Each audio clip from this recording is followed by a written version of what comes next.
Bonjour, ici Viviane, accoucheuse de sens, de transformation et de mission de vie. J'ai été un peu silencieuse ces derniers temps. Nous avons eu un décès dans notre famille et j'avais besoin d'un petit peu de recul et de silence. Mais me voici de nouveau là pour partager les perles que je découvre dans la Bible et pour partager les enseignements que je comprends des Saintes Écritures qui me passionnent, qui m'enthousiasment et que j'ai à cœur de partager avec vous. Aujourd'hui, même si je suis en retard, j'aimerais vous parler de la fête dite communément des trompettes, d'ailleurs à tort, parce que c'est le jour du son du chauffard. Et c'est la 5e fête des fêtes d'Israël. Je suis en retard parce qu'elle a terminé hier soir, mais elle introduit 10 jours d'introspection, 10 jours de bilan personnel, existentiel, spirituel, social, à tous les niveaux, et 10 jours de retour vers Dieu et spécifiquement aussi de repentance. Donc, c'est la cinquième fête des fêtes de l'Éternel. Je vous les rappelle rapidement.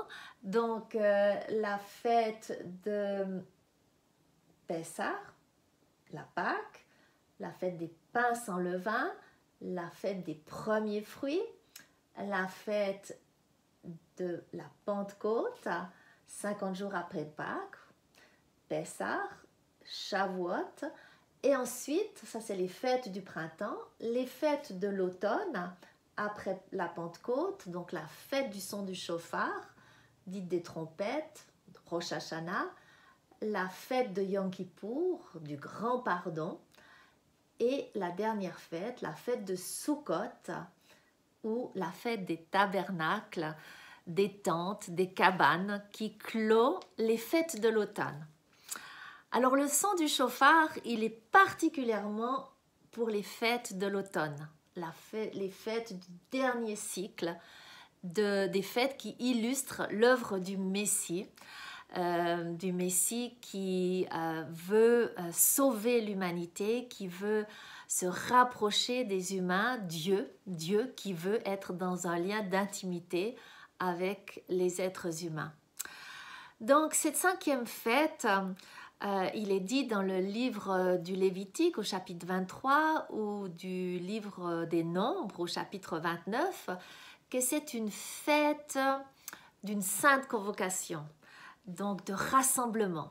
Donc déjà le chauffard est là pour nous réveiller, pour nous alerter qu'on doit se rassembler. Et puis il est dit aussi que ce chauffard, il annonce que c'est un Shabbat. C'est un Shabbat de commémoration, pour se commémorer, pour se rappeler au souvenir. Alors, c'est un peu bizarre l'expression, mais c'est comme si je disais à Dieu, coucou, me voici. Ou alors, c'est aussi pour se rappeler et commémorer des choses qui doivent venir à mon esprit.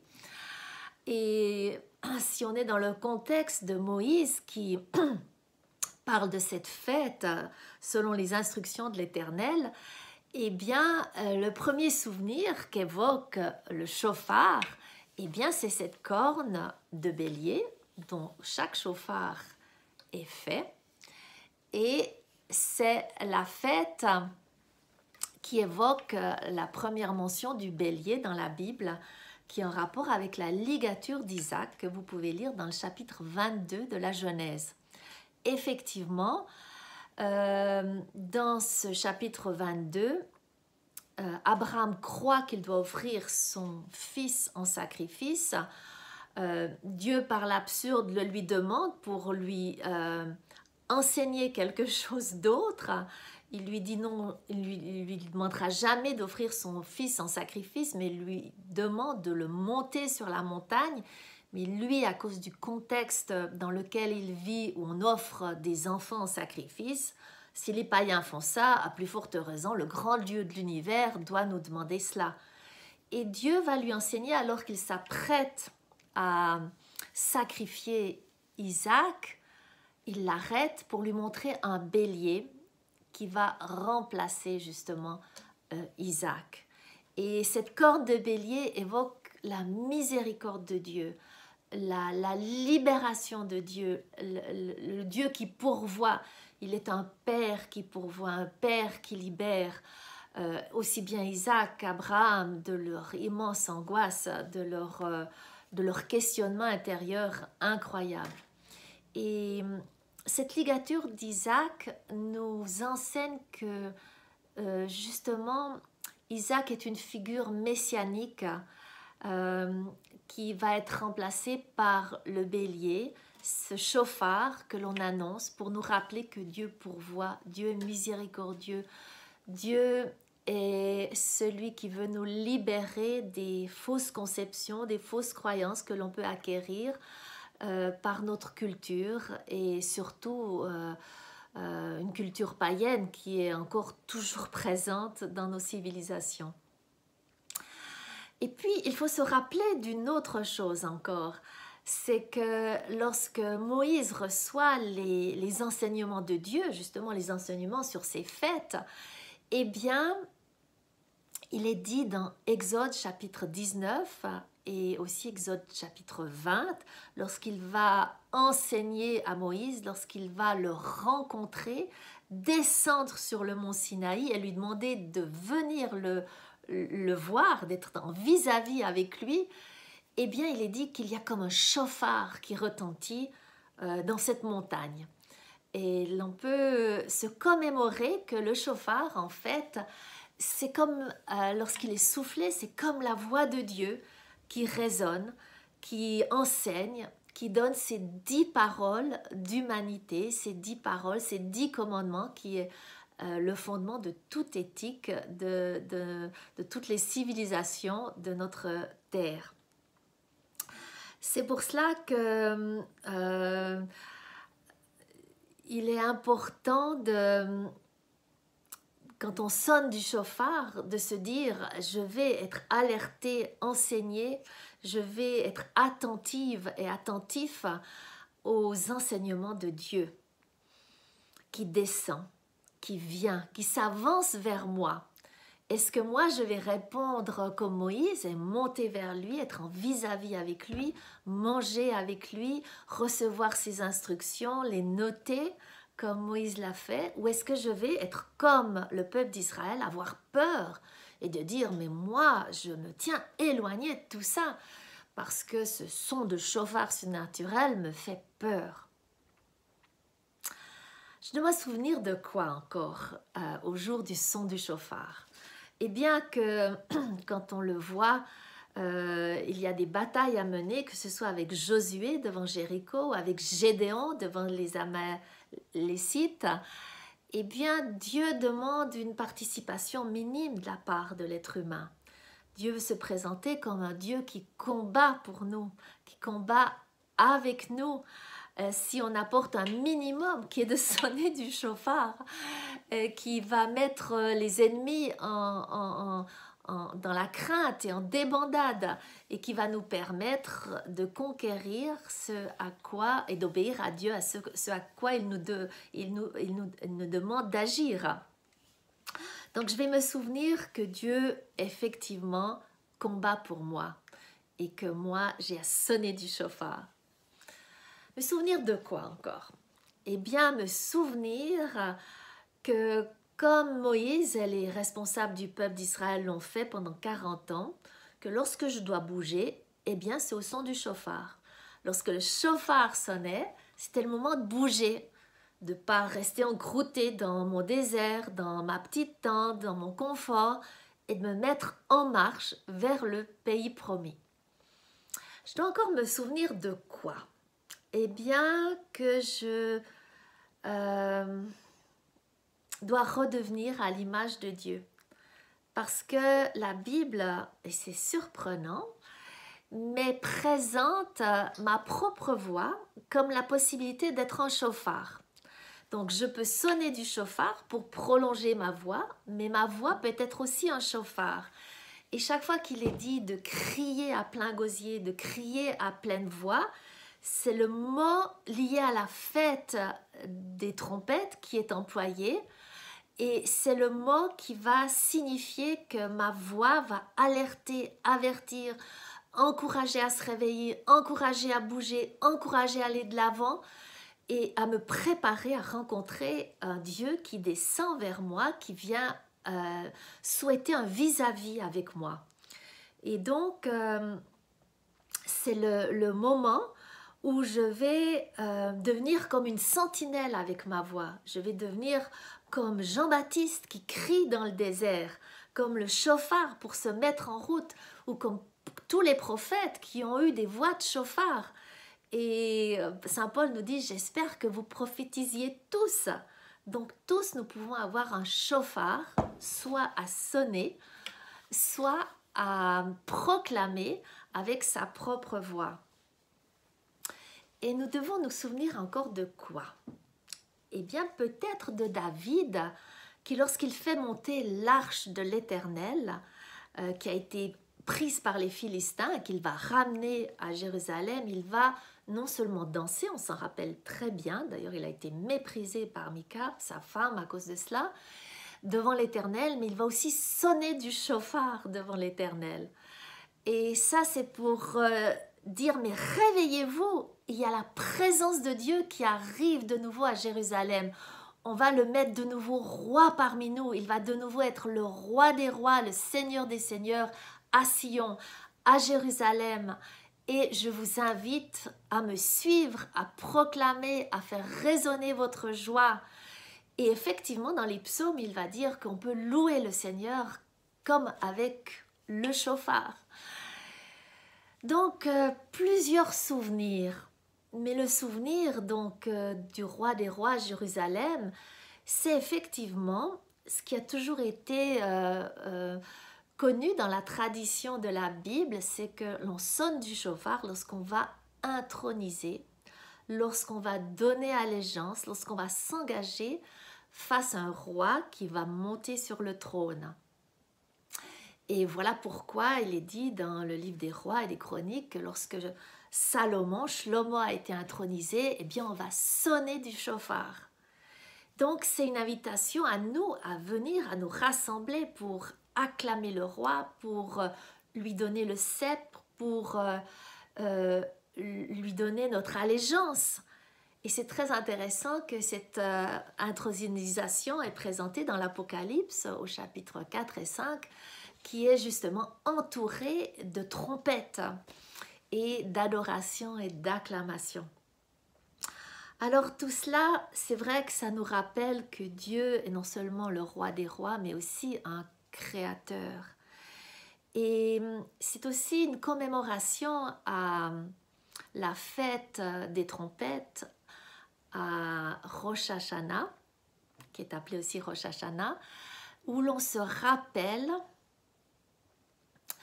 comme dit le mot Rosh Hashanah, c'est la pointe de l'année. C'est l'anniversaire de toutes les années qui ont été créées.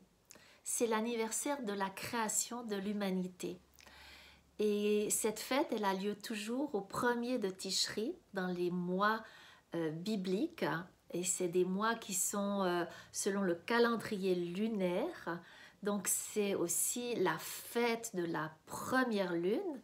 C'est pour ça qu'on l'appelle aussi la fête de Rosh Chodesh, la fête de la tête du mois, de la première, de la nouvelle lune, ou la fête de la tête de l'année, de toutes les années de l'humanité, puisque le 1er Tishri, et si vous prenez la racine et vous la mettez à l'envers, ça vous amène à Bereshit, c'est-à-dire au commencement de toutes choses. Et donc, la fête du chauffard, la fête des trompettes, c'est aussi le rappel que Dieu est roi parce qu'il est le créateur de toutes choses.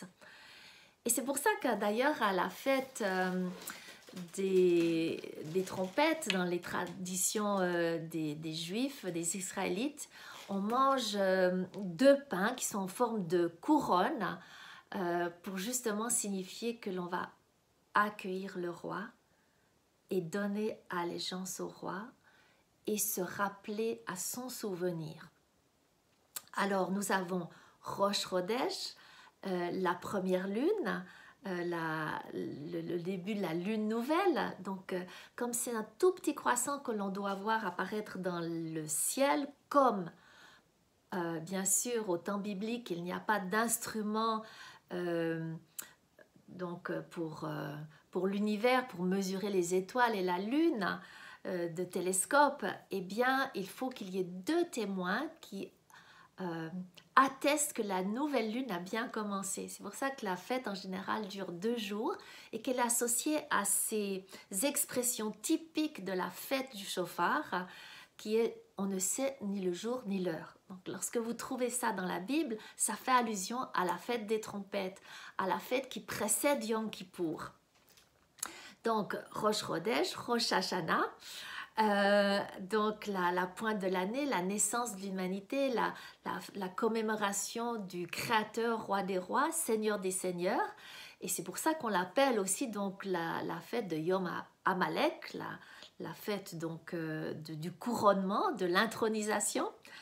Et puis il y a cette fameuse fête qui est aussi associée à Yom Teruah. C'est justement la fête du souffle, la fête du tremblement, la fête du chauffard, de ce qui va sortir comme son, comme sonnerie. Et c'est associé comme à ces gémissements, à cet allaitement d'une femme enceinte qui va donner naissance à un heureux événement qui peut être justement terrible si ça se passe mal ou magnifique si ça se passe bien. Et c'est la venue d'un enfant, d'une nouvelle réalité, d'une nouvelle création, d'une nouvelle créature. Et donc c'est pour ça que si ça se passe mal, comme la fête des trompettes est associée à 10 jours de repentance avant la fête du grand pardon, 10 jours de repentance, c'est vrai que c'est associé aussi à la possibilité que ça se passe mal et que ce soit 10 jours finalement qui peuvent aboutir au malheur, à la persécution, au tremblement devant quelque chose de difficile. Et effectivement, qu'est-ce qui est difficile pendant ces jours ? C'est si on fait un bilan, c'est d'être trouvé malheureusement avec des écarts intérieurs, avec des difficultés intérieures. Et donc c'est associé à Yom Hadin, au jour du jugement.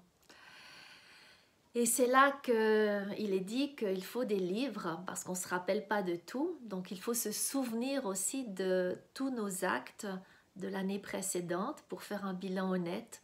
Donc les livres sont ouverts, les livres du souvenir, le livre de la mort, le livre de la vie. Et pour nous qui sommes après la mort de Jésus, après le don du Saint-Esprit qui va nous convaincre de péché, de justice et de jugement, et après l'assurance, comme dit l'évangile de Jean au chapitre 5, que celui qui croit en Jésus ne passe point en jugement, eh bien, le Yom Teruah peut être qu'un accouchement vers la vie, un accouchement vers le salut, vers la nouvelle vie, vers la recréation. Et c'est pour ça que nous ne craignons pas ce Yom Hadin et qui s'ouvre sur un Yom Kiddushin. C'est-à-dire, et pour ça il faut que je vous explique, c'est le jour du mariage. Effectivement, la fête des trompettes, c'est aussi le jour du mariage. Je m'explique.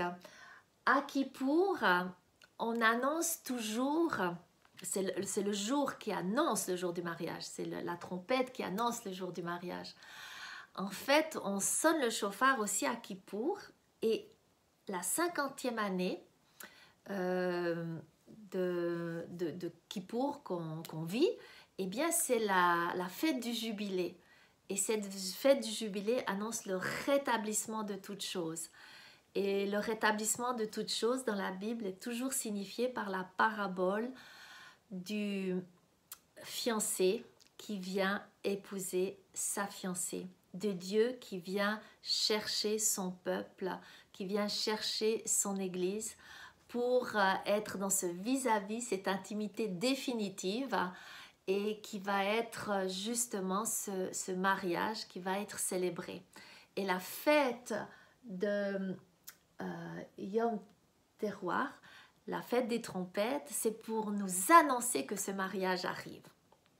Voilà, une fête immensément riche, mais c'est une fête qui alerte, qui réveille, qui invite à l'introspection, à la repentance, à faire un bilan de sa vie, surtout de l'année précédente, et à proclamer Dieu, roi des rois, seigneur des seigneurs, le créateur de l'univers, de la terre, mon sauveur, mon Seigneur, le Dieu qui pourvoit, qui délivre et qui combat pour moi. Eh bien, je vous souhaite encore 8 jours d'introspection vraiment bénie et de méditer sur cette fête des trompettes, cette fête du chauffard, de la sonnerie du chauffard, de cette fête qui précède le grand pardon, Yom Kippour, qui est célébré dans le monde cette année, dans 8 jours. Alors, Shabbat Shalom, soyez bénis et souvenez-vous, rappelez-vous de ce qui est essentiel avec cette corde de bélier. Au revoir, et si vous voulez plus d'informations, je vous invite à lire les textes que je vais mettre en dessous de cette vidéo et de consulter notre site sepsi-pleroma.org pour plus d'informations sur nos activités. Au revoir!